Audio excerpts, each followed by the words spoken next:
Lewis Nichols Show, and I'm absolutely buzzing to bring on my next guest. Let's say hello to Wiley. How are you? How are you, man? Are I'm you good. right? Yourself? Yeah, I'm good. I'm good. Just chilling, working, and planning for the future, I guess. Do you know, I was just going to say, I actually realised we both support the same football team. Yes, yes. Oh my God, I used to go there all to the games. I was like junior Spurs. I'm a proper fan. You know what's happened though? Since I've got older, like last few years, obviously I pay attention, but I haven't been to no games. It's depressing, that's why. Oh, I wasn't really happy when you know what? I was in two minds when Harry Kane left. I was unhappy, but I understand. Yeah. I do understand because obviously he's been there for ages, and you know I get it as a player. He's achieved stuff at Spurs, but he wants to achieve more as a player, I guess. No, I get that as well. One thing I do want to ask you, obviously, is where Yeah. your kind of love for music came from. Did you kind of grow up, or were your family involved in kind of the music industry? I think the music thing is because my dad was a musician. So it's not, I can't, like, when I was young, I always done it. But as I was like becoming a teenager and going, like, leaving school, going to college, it wasn't certain that I was going to do it. Like, I could have ended up just wasting time. I could have ended up not doing it as well as the fact that I did do it. I think, you know, like one day it just clicked.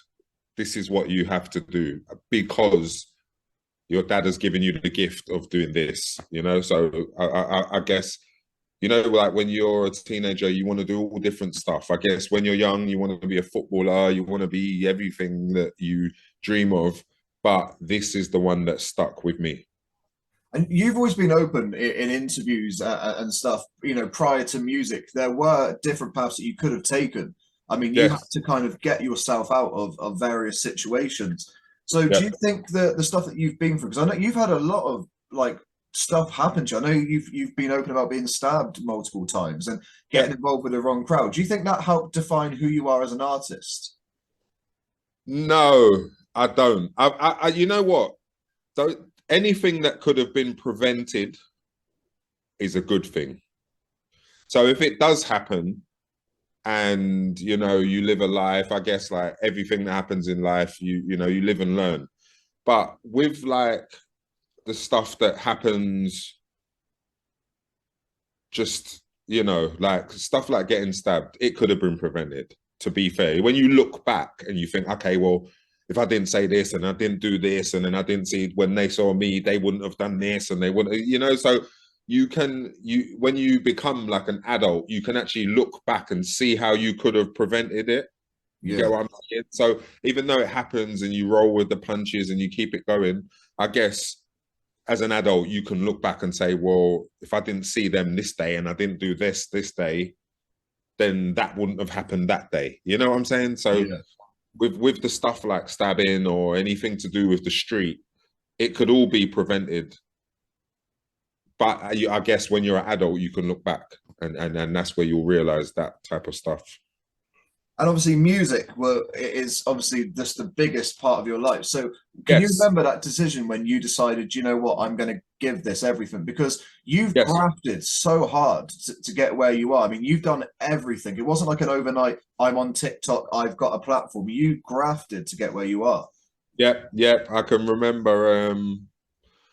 Like I said, I was always trying different stuff. I was always producing. I was always making ideas and stuff. But it clicked when one day I was watching MOBO Awards, and in this time it was all about Glamour Kid, Shola Amma. It was this type of era, right? And I guess shortly after they would have been around the same time Craig David. And I remember watching that, and because I had seen glamour kid in real life. I'd seen Shola Amma. I guess that is the connection where I said to myself, you know what? I didn't know it was possible to make it because everyone, you know, like everyone wants to make it, right? But I didn't know it was possible until I saw them. And also the time when I was listening to Heartless Crew on the radio and also DJ Slimzy starting SPP, which later became Pay As You Go, and seeing people do it that I knew gave me belief. Sorry, because otherwise I would have it's just a dream, and it's hopes, you know. But DJ Slimzy, the pirate radio, because pirate radio is like a small version of not being famous, but you know, like if you're on the radio and then people ring up and you're bigging up people, like, and then you go into the world and you do like small events. That's kind of the beginning of your path towards fame, even though pirate radio wasn't like top of the pops yet, but it's like small version of fame, you know? A lot of people watching this, especially the young people, probably won't know what pirate radio is. But like you said, that was a lot of people's opportunity to kind of say, this is who I am. This is what I'm about. What do you think? And for you, it worked really well. Yes. And that's why I always give like respect to DJ Slimzy, Genius, the pirate radios times. Even before that, when it was like jungle, drum and bass, and it was Cool FM. These things, Rush FM, these things, they gave me the drive and energy, because without them, I wouldn't have known how to navigate around a scene or to have my own scene, you know, like in terms of buying records and cutting dub plates and all those things that gave me the drive. I wanted to ask you, and you know, you'll be aware of this yourself. You're often kind of described as the Godfather of grime, you know, as one of your titles. How does that make you feel? Because, like you said, for somebody, you went on pirate radio, you really worked hard to get where you are, and then you've been credited with a title like that. Does that mean something to you to be referred to as that? Yeah. Now you're older, right? When I was younger, because they called me it like quite young, like I was still young. I wasn't like, because when you think of like Godfather, it would be someone who's like lived a time and helped others get to where they want to go and do all different types of stuff within the scene. So as you get older, they call you the Godfather. So when they first said it, I was kind of like, Godfather. It sounds like an old title, doesn't it? Right. And I guess when they first started to call me it, in my head I was like, Godfather, no, like I want to be the king. I want to be the king. But very similar things they are in terms of like, again, helping people get where they want to go and putting that much hours into something where people actually will say, you know what, he's the Godfather. I guess there's certain things that you do why people will give you that title. So now I'm older, I accept it like it's a big thing. And I remember my dad saying to me, like when I used to say it to him, like Godfather, but I want to be the king kind of thing. He used to say, look, like in a scene or in a like a group of people who are doing music, right? There's only one Godfather. So he explained that to me and he was like, look, James Brown, they call the Godfather of Soul, right? So they're not calling you it because they want you to appear old or anything like that. They're calling you it for the reason, for the work you've done and put in. They feel like you godfathered this scene. Yeah. So I had to kind of take it on. But I remember the first times, like I didn't understand, I guess. And I think that's the thing with like men in general, you know, like when you do something, you want to win. You want to be the best. You want to be the king, or you want to be the GOAT. Or you know, like people say like Messi and Ronaldo.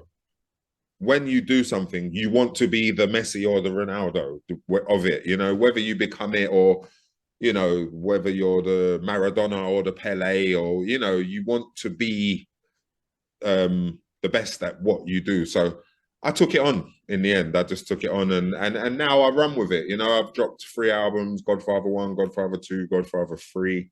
I won't do no more because I don't want to overdo it with the Godfather, but I accept it, yeah. And also I understand the role of that person within a scene now better than I did when I was younger. I mean, we spoke just before coming on for the interview, and I actually said that for me, you are the definition of an artist. And what I mean by that is when you listen to an artist, you can sometimes feel that that artist has a real connection with their lyrics. Yep. And I feel that with you. So I wanted to, when it comes to writing and putting pen to paper, how does that process work and what does it look like for you? Do you just get an idea and then you just record it into something? Okay, so the writing process, when you start off as an MC, the writing process was write a lyrics to go on the radio and spit those bars with other MCs who have written their bars, and you pass the mic and everyone's getting their lyrics out, right? And the DJ is doing his mixing, and you know the listeners who are ringing up, they're going mad if you say a certain lyric, and they like certain lyrics more than they like others, right? So that is the beginning process, like as the MC, right? But as the artist process is more to do with like, okay, this is the song and this is what the song is about. So everyone write your bar about this topic. That's the chorus, that's the hook, and this is the song. So there's kind of a difference, right? So like I said, I done the MC part, I done the artist part. And once you kind of master both, you realize that people love you for being the MC. Like the original people will love you for being the MC, which like gives you the ability to be able to write lyrics from the top of your head, imagine what is going to go well on the radio and in the rave. And then the artist part is write the best verse to this hook, or write the hook and the verses to that song, which is going to go on radio and which you will perform on tour or at the festivals, right? So for me, I don't want to say they're two different things, but they are actually two different things. And it's funny you say that, because that now you've asking me that question has let me know, in fact, Wiley, you've mastered the art of both. So I could come off of here now with you and I could say, right, I got radio set in 2 weeks and I want to write some bars for radio. Or if it was for a freestyle, so then I could write bars for radio or for the freestyle, right? But then if I know I've got a studio session next week and I've got to go and write, and they say, right, there's 3 songs we want you to write verses for. The chorus is already on there, do the verses. I will then sit down, I will listen into the chorus, listen to the chorus, listen to the chorus, and then I will write the verse to that song. Yeah. So I've kind of, I'm older now, so I should have mastered the art of both. But I've actually mastered the art. If you've got a song and the song is about, you know, you've got a topic and it's about something that you've been through, but you've got the hook on there. When you send it to me, I know what to write. So I've got to listen to what you're saying, understand what the song's about, and then write my verse for that song. I think it's incredible. I love it. But another thing I wanted to talk to you, because I love Roll Deep, love the music. Now I wanted to talk to you how that came about, because obviously you were the founder, the creator. So talk us through that and putting Roll Deep together. I think Roll Deep is, we were friends anyway, Roll Deep, right? And we had a crew. Our first crew we had as kids was the SS crew. It was like a sound system crew, and it was called SS crew, which standed for Silver Storm. As we got into teenagers, we had a crew called Ladies Hit Squad. Same people, same friends. And then some of us was doing some stuff with Pay As You Go, because obviously Slimzy is our friend. And then I can remember going to the studio and one second, stay there. Of course.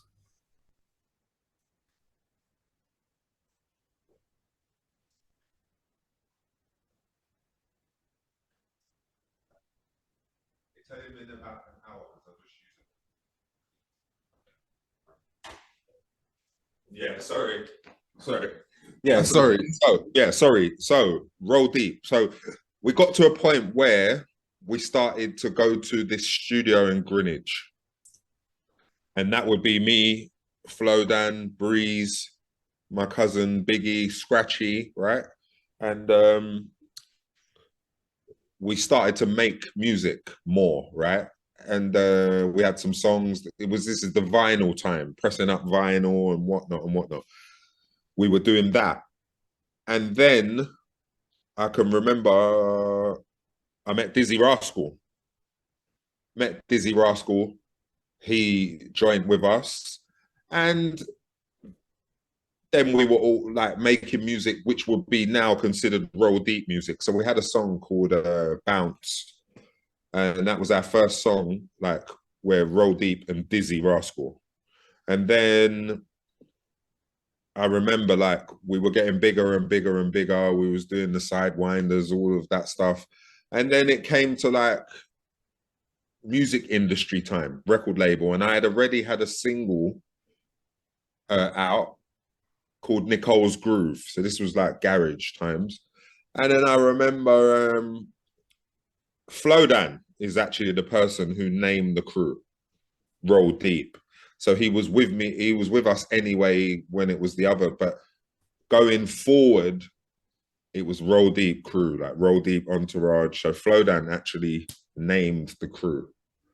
So I have to actually give him the props for like the origination of it.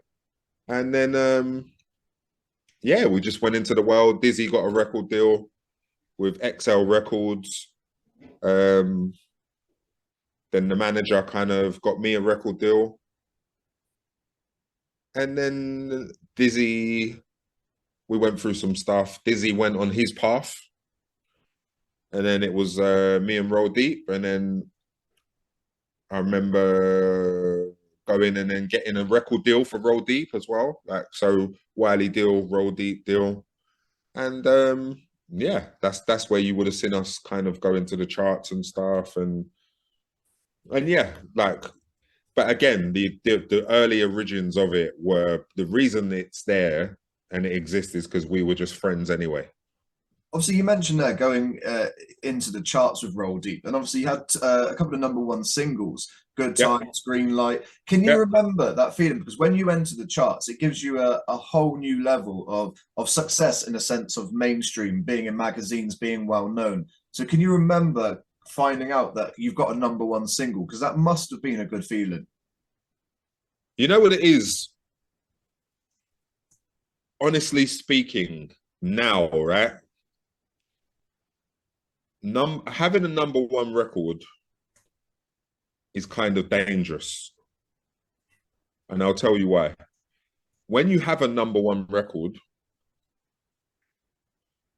the fans, the record label, the people, they want another one. It's like if I'm playing football and I score in the first half, people who love the fact I've scored that goal, they might want me to score another one in the second half, right? And then if I score 2, they'll say, right, let's hope he gets a hat trick.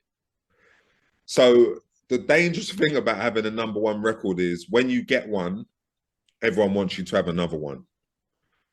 Then you get on a path of chasing #1s, right? So don't get me wrong, it's a good feeling to be successful.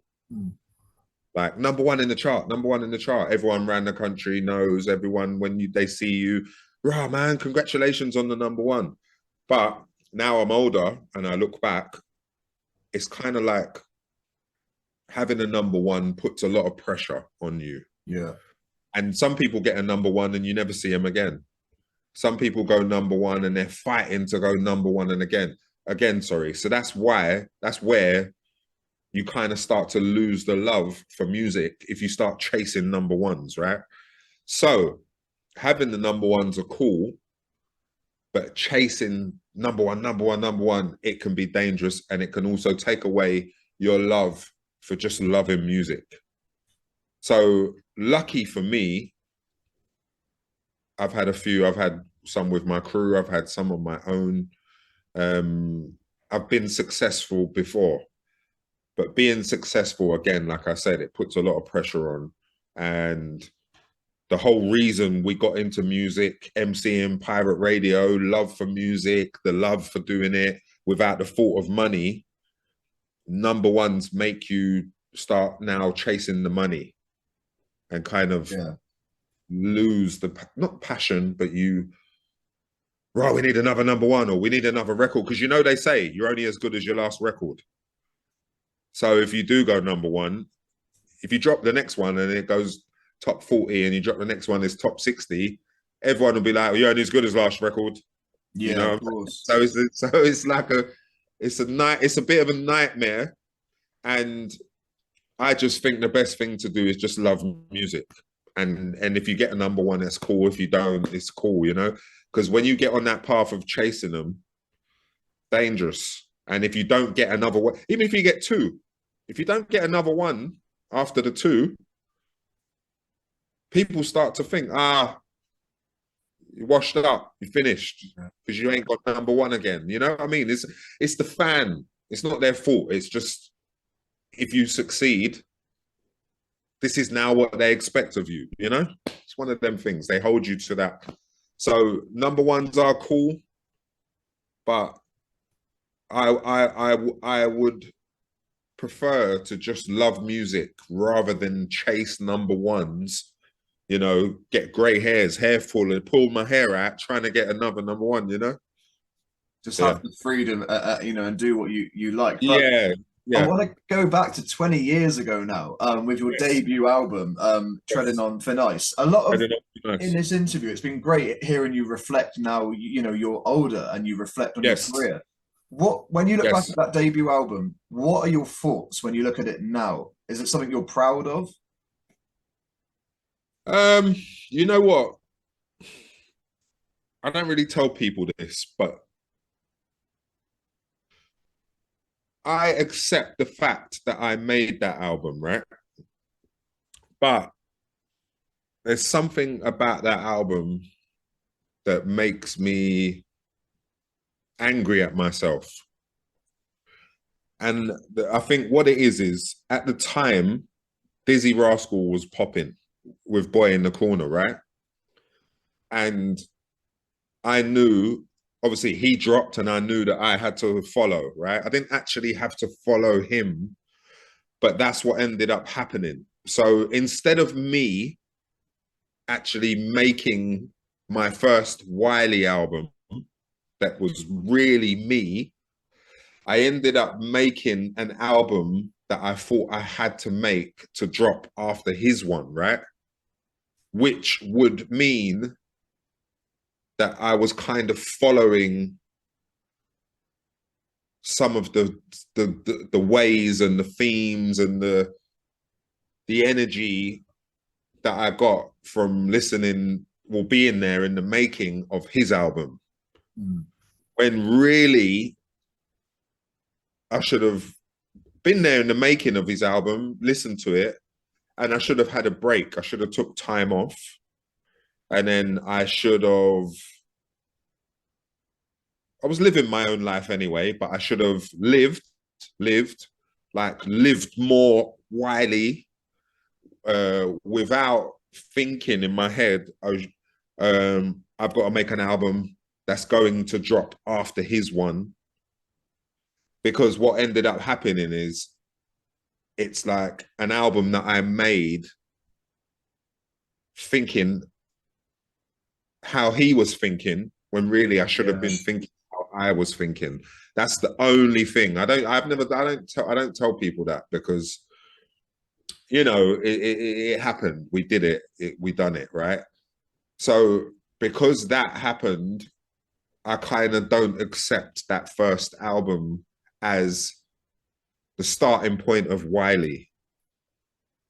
I don't. And it's a battle between me and myself, right?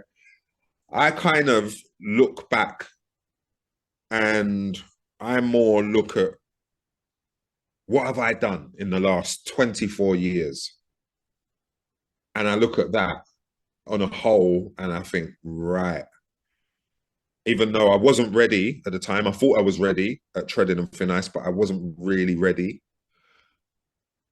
So then I say, okay, I had a weird start, but what have I done in the last 24? How did I improve in the last 24 years as opposed to how do I feel about the first album?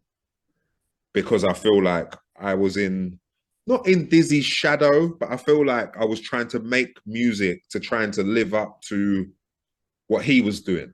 But I didn't expect that. So it's so refreshing, and like I feel blessed that I get to interview you at this stage because to hear that honesty and that, like I think a lot of people will be surprised. Yes, exactly. But like even down to like, see, like if I could go back, you know, they say like, what would you change if you could go back? If I could go back in time, what I would have done is I would have, you know, like the instrumentals that DJ Slimzy used to play, the radio lyrics that we used to say for the radio and for the rave, and also like the fact that I was in garage before I met anyone, before I met Dizzy Rascal. So if I could have a chance to go back, I would have used my brain. I would have stopped and said, right, what can I give them? What have I been involved in? Okay, I've been involved in jungle drum and bass. I've been involved in garage. I've been involved in the music that me and my people made that, you know, like, for instance, my dad was a reggae artist. So I've been involved in like reggae, bashment, this type of stuff, dancehall, right? So I would, if I could go back, my first album would be more of a reflection of everything I was involved in, rather than the fact that I was with Dizzy and I had to make an album that would follow his one. You know, I would more garage. You know, I would have worked more with like, you know, like the garage songs where there's a singer and then you put your little bit of MC bars. You know, I would have done more of who I was rather than trying to make an album that's going to drop after his. Yes. You know, I feel like if you got 10 people in a room and you talk about Wiley, half of them are going to know you for, say, the grime scene, garage scene, and then the other half will know the mainstream. Now, for me, I was a big fan of Wearing My Rolex, Cash in My Pocket. That's the music that I loved. But I know that despite it was huge chart success, it did cause some unrest in the grime scene, for instance. Going back to that, how did that make you feel that, you know, you were releasing this music that was popular in the mainstream, however, where your heart was essentially, it didn't go down as well? Yeah. Well, with Rolex, I had my first daughter and I was doing music, selling CDs and doing what we're supposed to do, but I wanted more money. I started to realize, you know what? I have a child. It's not just about me anymore. I need to make some money. And that's where, on my own, I guess, I entered, because I'd been in the music industry anyway prior, but I think that's where I went out like more as a solo artist within the music industry, I guess, looking like working, but working to make money. I knew I need to make money. You know, when you have a child, basically you've got to take care of the child for the first 18 to 21 years and thereafter. So even when they're 25, they still might ring and say, oh, dad, can you borrow me 50 quid or whatever, they might, right? So that kicked in. And I guess when that kicked in, I knew I had to think about me, but I also had to think about the fact that I have a daughter, and then the music industry is there And, you know, if I make something that's going to sell to a wider audience, I guess I'm going to get the money that I need to be able to feed my child for the length of time she needs me to feed her, right? And obviously, children I have now, right? So, although I know, like, you gone commercial, you sell out or whatever, which is fine. They're not wrong. I also knew I can't worry about what people think. But also, when I do this, I'm not going to leave grime. I'm always going to do grime, but I just need to feed my daughter. You know, it was kind of one of them. And I don't, the success that I've had within the music industry, I don't use that. I haven't got no plaques in my house. I don't have all the plaques. I don't use my success to wind anyone up. So I don't walk around like, yeah, I'm number one. I've had 6 number one. I've had 5 number one. I don't do that, right? So I don't use it, you know, to cover up the fact that I do actually love grime. Like, I love grime. That's my favorite thing, right? So I don't love the success more than I love grime. The normality of going on the radio and spitting bars with the DJ, mixing, producers making beats and sending them, passing the mic, going to the raves, same thing, passing the mic. I love that more than I have ever loved the commercial side. So that's what keeps me at peace. But yes, I've had battles with myself, just upset because, you know, like, I wish that grime would have been gone commercial, but it's underground and it takes longer. And even if it goes commercial one day, which some of it has, you know, Lethal B, Pow, Skepta shut down, you know, when other people do good stuff and it goes commercial, makes me happy. Meridian Dan, German Whip, you know, anyone who has success mainstream wise with underground, that makes me happy. So I still get the happiness from my peers doing it. But I guess that battle between me and myself was just, okay, I wish that I wish I had a pal, or I wish I had a shutdown, or, you know, I guess that. But then I'm happy that they had it, you know? And I want to go obviously to, you know, when you released Too Many Man, was that with, Yes, is that independent? that's BBK. That was BBK. Okay. Yeah, we've done that ourselves. Yeah, we've done that ourselves. See, the thing is, we started out independent. Yeah. We already had our own music industry ourselves, selling vinyl, CDs, merchandise, t-shirts, hats, whatever. We was already our own music industry. That's why I get angry at myself, because you was already your own music industry. All you had to do is keep going and build your own infrastructure, rather than go into the mainstream major label world where they've already got their own infrastructure. They've been building it for however 50, 60, 70 years, right? They're Warner Brothers, Universal, they're already film company, they've already got their own infrastructure. So if you leave your scene and go into their world, all you're doing is help keep their world and their infrastructure alive, right? Yeah. They've got millions of artists who will be doing that anyway. If you stay within your scene and with your people, you'll be helping build your own infrastructure.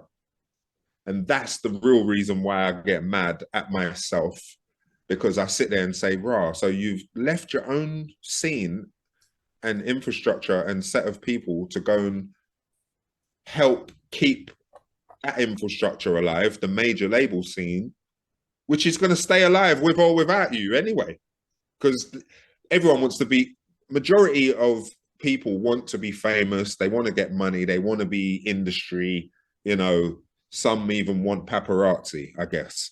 But for us, we already had something special.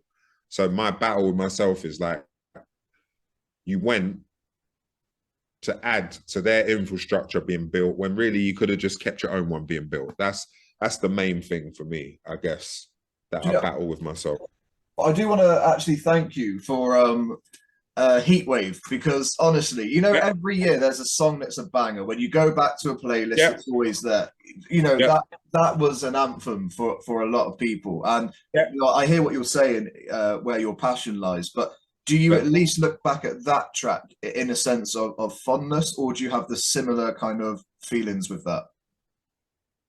I have similar feelings. Because again, it's like, I respect the fact that I done music, right? I played a part inside the business, the industry. I respect that fact. I respect that Heatwave, Can You Hear Me, Rolex, you know, Good Times, Green Light, Avenue, whatever I've taken part in. I respect, like, you went to work, Wiley. You went to work. So yes, you could have stayed within your own scene and your own industry and infrastructure, but don't beat yourself up too much because you just went to work. Yeah. And that's, and working within the music industry, that's what was happening, right? So I respect that fact. And I guess as I get older, right, obviously I'm 44 now, I'm going to be 50 in 6 years, right? 50 years old. That's like, that's a big number for me, 50, right? I can remember when I was 19. So 50 is a big number for me. And it's kind of like, as I get closer to 50, I guess I'm going to start to accept the fact that me and whoever else took part in the music industry around those times, we had to do that in order for the next generation to be able to do what they wanted to do, And fast forward, the kids like the J Haas and the Digger D and, you know, everyone taking part, Santan Dave, Stormzy, we done that stuff. And so by the time it got to their time, they was able to do whatever it is they wanted to do, you know, like they've got drill, I will start to accept that we done that. And then these younger ones were able to do whatever it is they wanted to do. And I wish that we was able to do grime in the first place, but we had to start somewhere and build it, I guess. And, you know, we started out with like More Fire and Dizzy Rascal, and then we ended up still with Stormzy. You know, even though I know like he's a rapper, he does his thing, but he took part in what was happening in grime. So, you know, I guess I have to accept it at some point, don't I? Because it's music. You know, I was talking to my friend before, artist Angel. This is Angel. He's a singer, and I was saying like, oh yeah, but I want to do this, but I don't want to do no pop, and I don't want to do this. I don't want to do no commercial. And he sat down and he said to me, Wiley, there's two things. It's either good music or it's bad music. You know, and at the time I was like battling with that, but I actually remember him saying that. So now as I get older, I'm like, look, he was right. He was right. There's either good music, and people love it, no matter what it is, or there's bad music and people don't love it. You know, I think I'm starting to adopt that ideology that he had. You mentioned just then, obviously Stormzy, and it was heavily in the press 3 or 4 years ago that Wiley, Stormzy, beef and whatnot. What's your stance on that now? Are you two good? You know, because it seems that there was always respect there, despite the it is respect. It is respect. You know what it is? For me and Stormzy, it's always respect, nothing else. And should we have had a battle? No. He's like 30 something years old, 30. I'm 44. I've already battled. I should never have battled with Stormzy. It happened because of something silly, which I don't like. You know, I guess I was having a bit of a Barney with Ed Sheeran. Nothing personal. I rate Ed Sheeran. And, you know, he was there, kind of was defending Ed. I got upset. Next thing, we're having a battle. Shouldn't be battling. He should be battling. If he's going to battle, he should be battling with people from his own time and own era. I guess the record label saw it as a good thing because they knew that they could use it, Yeah. to boost him. So the record label will be good, but for me and him personally, it's not something I'm happy about. You know, I wish that I never battled him because I'm the older person and I've already had 15 years. You know, I already was battling for years before I even knew who he was. So, you know, I should only have been battling with my own era and peers. I should never be battling with people who are younger than me who weren't even in my time, you know? Have you So spoken to him since? You know, have yeah, you yeah, got a yeah, yeah, relationship yeah, now? yeah. We're cool, and we're adults. We're grown. He's grown. You know, I respect him. I appreciate what he's done, and I will always be on his side, no matter what. Whether he's in the wrong or whether he's in the right, I will always be on his side, and I will always respect and defend him as a human being, just being the older person and understanding, you know, we all come from poorer backgrounds, but we've managed to get to somewhere where we can help each other make money so we can take care of our families. You know, I hope you don't mind me asking this question because I know Yeah, you go on. have spoke about before, but in 2020 you did find yourself in some controversy in regards to social media posts that were Yeah, deemed and considered anti-Semitic. Now, this yeah. was a huge story that chucked you into the limelight, and it was kind of almost like they were trying to cancel you in a sense of, you know, I was cancelled. I was yeah, deplatformed. Yeah, I was deplatformed. Yeah. when you look back on that now, because again, today seems to have been a lot about reflecting. I mean, it was Yeah. only 3 years ago, but what are your thoughts on that? Because you did apologize. You openly said and you insisted, I'm not racist. Yeah. You stated why you said what you said. When you reflect on that situation, what are your thoughts now, 3 years later? I just think that in life, there are good people and there are bad people. In life, in everyone's culture, in everyone's race, in everyone's religion, in every aspect of humanity, there are good people, there are bad people, right? And I wasn't raised to be a bad person. My family are not bad people. So for me, when I look back, I when you words are powerful, right? So when you speak or when you say something, it's good to be clear, and it's also good not to speak in anger. So when you speak in anger, sometimes it can come out wrong, it can come out sideways, it can come out like all types of ways, right? But for me, when you are going to speak or you're going to say something or you're going to speak on something that can be controversial, as that situation was, it would be better for me to come out and say, some people within the music industry are bad people. And within business, you think that people are trying to help you. In actual fact, some people are trying to bump you. Some people will feed you up like a chicken, be with you, make money, take their cut, make money. And then as it gets towards the end, feed you up like a chicken, chop your head off. There's better ways to say it Yeah. now. You know what I'm saying? Right? So the problem I had within music business and with certain people within music business, it would have been better for me to say that, right? It would have been better for me. But also, while saying that, I learned a lot being in the music industry, and everything I learned and I took on board, it wasn't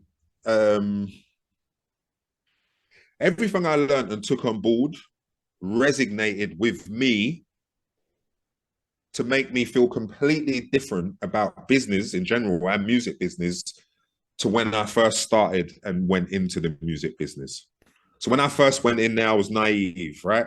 By the time I got deplatformed, I was clued up to the point where I finally caught on to the way business just works in general. So that's more the angle that I should have been coming on, you know? Like, even though as well, because humans are hypocrites. Humans are hypocrites, humans contradict themselves, and humans stereotype. Some humans, they do those things. But when you're in the public eye and you do it, and you come from the background I come from, it's easy to ostracize the person. Of course. Easy. Especially when you're speaking in anger and, you know, but for me, I'm just glad. Because remember, when you're coming from the street and you're going into business and offices, you actually think that, you know, like, right, I'm achieving something here. I'm going into an office and, you know, like I'm succeeding within music business. But in actual fact, there's not much difference between coming from the street and going into business. In business, there are people, some people who are crooked in business, whether it's boxing, whether it's football, whether it's music, whether it's whatever. So that should have been my angle. But like I said, everything I've learned from going into the music business, I'm happy I learned it. Yeah. I'm happy that I have grown up and I accept like living and learning and growing never stops. It never stops. You know, some people will be like, yeah, I've learned all my lessons now. You've never learned all your lessons. Learning doesn't stop. It goes on forever till you're off the earth, you know, and then your children will live and learn and their children will live and learn. And the more you live and learn, the more focused you can be when going into business or when speaking to people or holding conversations with different people. You know, I think it's really good to learn your history and learn your people's background and learn others. So then when you go into the world of business, you kind of know how to navigate around better, you know, educating yourself. Education is key, education, because I could have a friend that would start music business with me and we're both from the same background. And then we both realize, oh, in business, there's some crooked stuff that goes on. And then he might come out and say, he might come out and tweet, I've realized within the music business, there's some crooked stuff going on, right? So that's one way to say it. And then if I didn't educate myself about what was happening, then you're going to get, music business, these people, them people, that people, you know? Yeah, go on. I was saying, are you still, because you did at the time apologize, are you still sorry for that? Because it seems to me that you just wish that you engaged your thoughts before sending those messages. No, it's not about being sorry or not sorry, because even if you are sorry, they don't care. Sorry doesn't make good enough. Sorry is never. Sorry's a trick. Sorry is a trick. It's just to bury you even further under the floor. So it's not even about. If I say sorry one time, it's not going to mean anything because people will still say, "Well, he's not sorry." Yeah, no, of course. Sorry is a double-edged sword, and the truth is, like I said, being educated and knowing how to speak is the key, is more important. Being educated and knowing how to speak as a public figure in the world is much more important. Like I would, if there was young people coming up, or if I could go to my younger self and before I went into music business, I would say, educate yourself on music business and the field that you're going into. So you know how to deal with things within that business. You know, if you go into boxing, educate yourself in that one so you know how to deal with. And all business is the same, it's just business. You know, that's why they say it's just business, it's nothing personal. So when you get bumped, you can't complain. Yeah. When you get spun over and you get fed up like a chicken and they chop your head off, ready to eat you, it's nothing personal, it's just business.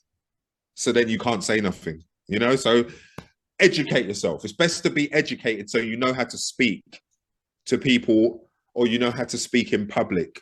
Otherwise, you'll just go into there with your street brain, which parts of your street brain you need, but you'll just go into there with your street brain, and anytime something happens that you don't like, you will approach it with anger.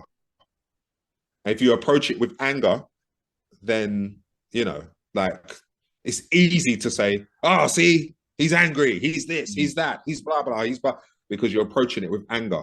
Whereas, like I said, if it was like one of my friends who was educated more on the field of where we're going into, instead of doing what I did, he just would have tweeted what I said earlier, you know. Yeah, of course. It's a bit crooked within the music industry. And then people would have said, yeah, I know, I was in the music industry and it was a bit crooked, or, you know, because there's all different types of business people from all different backgrounds. So, you know, even though, so, you know, there might be, it's like, there's all different business people in music business from different backgrounds. And then there's quite a lot from different communities, more than there would be from other communities. So, you know, like, if I could go back, I would approach it different. But what I learned from being in the music industry wouldn't have changed. What I learned in business in general wouldn't have changed. What I learned is what I learned, and that is how it is. So that wouldn't have changed. My approach would be just being a bit, you know, not so, just knowing how to speak, in public, you know, and being a bit more mindful. Because like I said, in every culture, in every race of people, and in every single religion, there is good people, there is bad people. There are people who will do horrible things, and there's people who are not. They're more humanitarians, and they're more nice people, and they search for equality, you know, and they look at it that way. You know what I mean? Some people, because a real racist, a real person who is racist is he's not just born and he goes into the world. His background of people would have had to been racist for him to be racist. Yeah. Understand? And race is not the same as religion. You know, race is of people, is race of people. Religion is religion. You know, so they're different anyway. Like, I don't want to go around in circles, but yeah, like I said, in life, there are good people, there are bad people. And as you get older, there's a thin line also between good and bad. Good can't exist without bad. Bad can't exist without good. You know, if you join an army, if you join the army, your country's army, or a country's army, and you learn how to be a soldier and you go up the ranks, and then one day, just say you're in the American army, and then one day they say, right, we're going to blah, blah, and we're going to do this and that, and we're going to bomb this place. Well, you're with the army. Like, so you felt that that was a good thing to be in the army, but then you go to the army, you go to a country, you bomb it up, and so now you're good and bad. It's not a good thing to go somewhere and bomb a country. You see what I'm saying? So there's a thin line. Yeah, so I do want to talk about your upcoming projects, but just before that, during this time that you were going through this, you know, being cancelled, were there people that you were close to, in a sense of fellow artists or people you've worked with for a long time, that suddenly stopped supporting you, that kind of, it surprised you? No, it didn't surprise me, because no one wants to lose their money.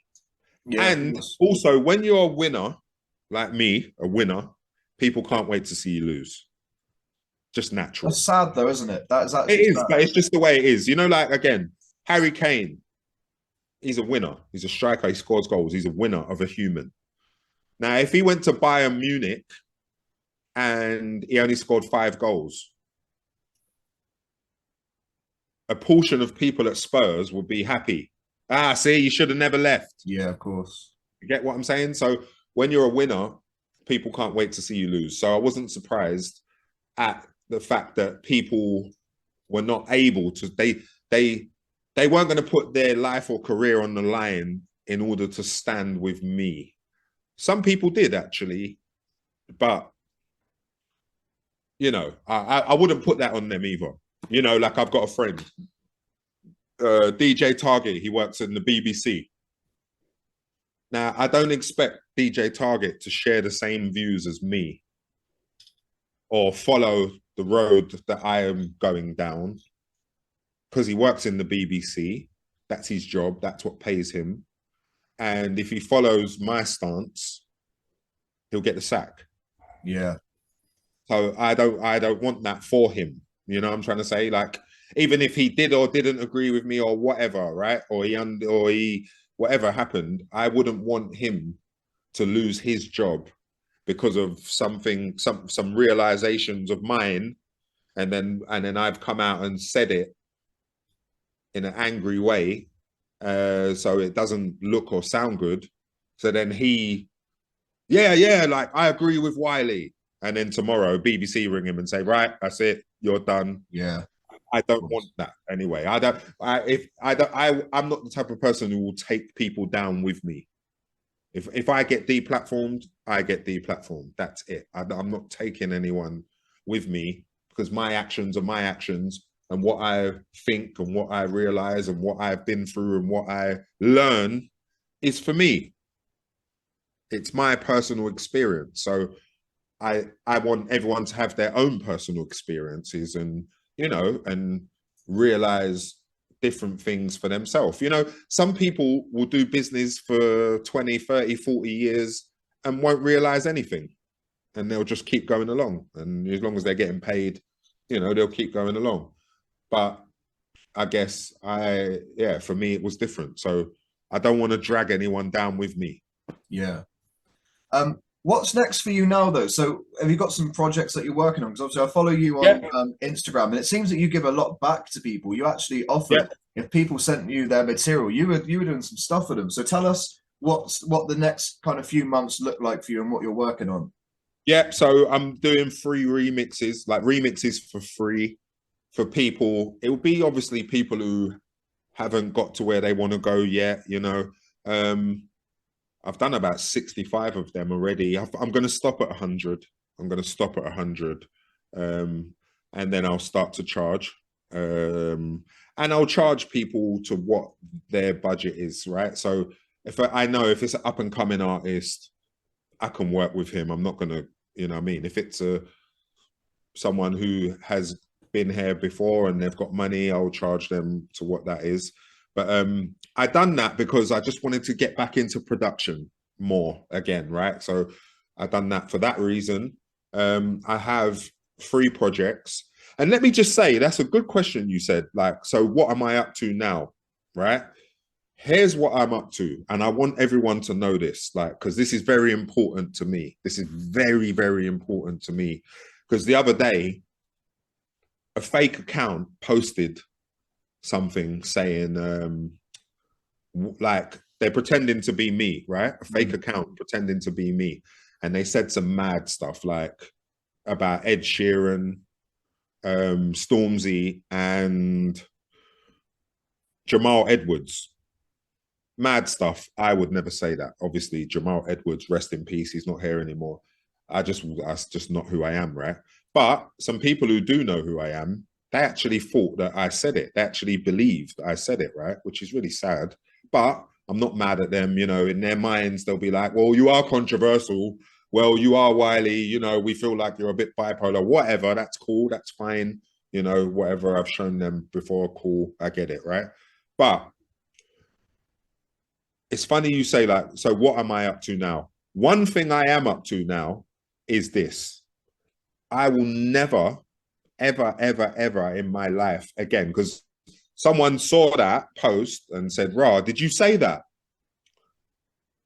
Like, are you really going to mess up the bag, or are you really going to ruin your chances?" And here's what I will say to that, right? Like I told you in the beginning, they call me a pioneer of grime, Godfather. So we was our own music industry. So knowing that fact, here's one thing I am doing. I am staying away from that whole music industry thing. I will never go back there again. So it's not like, oh yeah, Wiley, you done this and you said that. Now you're groveling back to the music industry. I'm not. I will never, ever go back there again because I know, like I said, we had our own music industry going. So that's the first thing. I'm definitely not going backwards. I'm only going forwards. You know what I mean? I will never sign a record deal again. I will never, you know, I've learned to become, you know, I was my own young boss anyway, but now I am the older boss. So I won't go backwards. I won't go backwards. And I have 3 projects coming. I have a mixtape, Tunnel Vision 7. I have an album called Mute the Noise. And I have a project that I do, which is more like Bossy music style. And I have a crew of artists called Bossy Gang, where it's more music like that, right? And I'll make all different types of music, right? I won't pigeonhole myself. Obviously, grime's the main thing, but I will not go backwards. So all the people worrying or thinking, you know, like, oh my God, Wiley, why did you say that? Or did you say that? I didn't say it, but don't feel sorry for me and don't think that I want to go backwards or I want to meet in with Warner Brothers next week or I want to go and see Universe. I don't. I know who I am now. Yeah. And I won't go backwards. So that's really important to me because, like I said,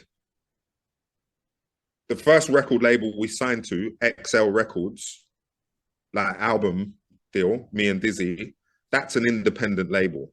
That's not a major label. It was independent and it became major, which is completely different.